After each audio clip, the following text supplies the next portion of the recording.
Imagine that you are back in elementary school, first through sixth grade, just you're with your friends, you're having a good time.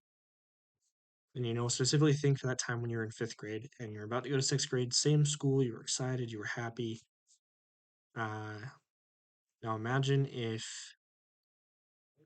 that got taken away from you.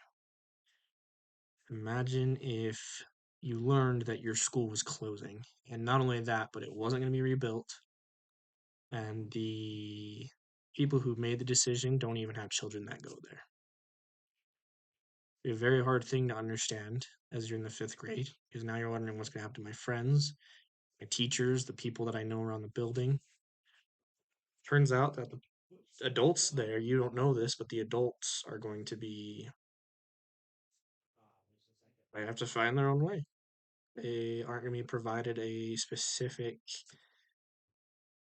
promise of getting a job. They have to go find it themselves. They have to find a job at another school, or they have to do something to continue to make ends meet. And those teachers that were this close to retirement, well, gone now, and they're going to have to start in a new school unless they get to stay in the same kind of district that they're in, if they get to stay with the same district. So, and you being a fifth grade student, you have no idea what's going on and why they're doing this.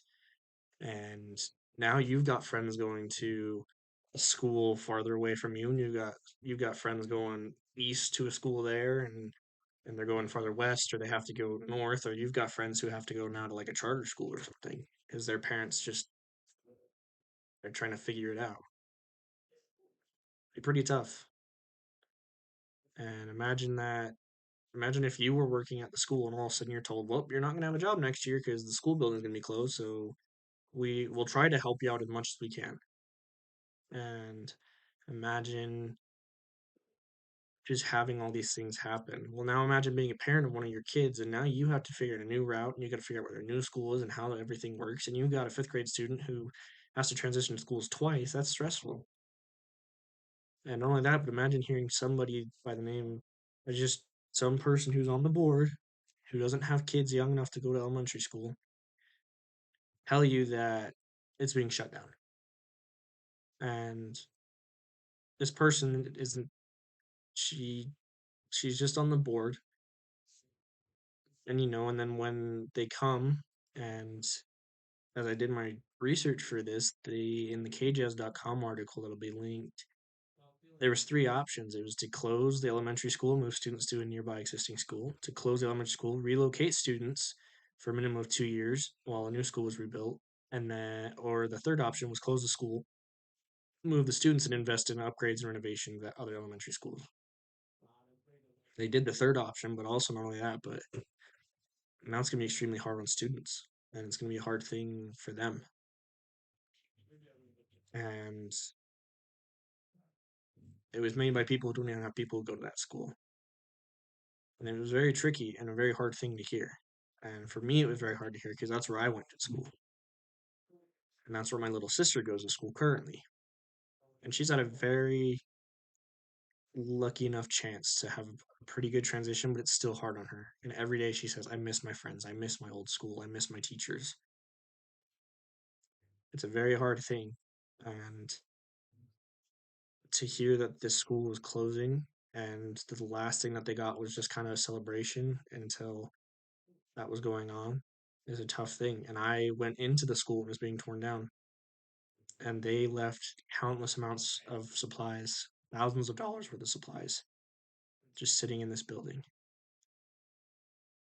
It was a very tricky thing to hear about because the, all that these people wanted to do who were on this board was take the money and put it in new schools instead of trying to reinvest it.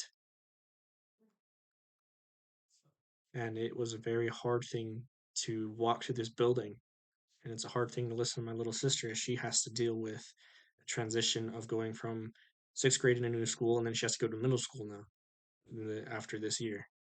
She has a lot of transitioning and a lot of changing, and it's going to mess with her a little bit. The school was shut down due to safety reasons, and they said declining numbers. The West Jordan Elementary School last year, I'll have it linked. I think it was 2022, 2023. Um, said it had about 456 students. On average, as a school probably ranged 450 to about 520 students. And they said it was declining, but it seemed to be a pretty big number. And not only that, but now students aren't going to be crammed into a college sized class where there's 40 people. There was a school where you had 20 people in a class and it was a lot more personal. But now it's a college sized class and there's 30, 35 kids.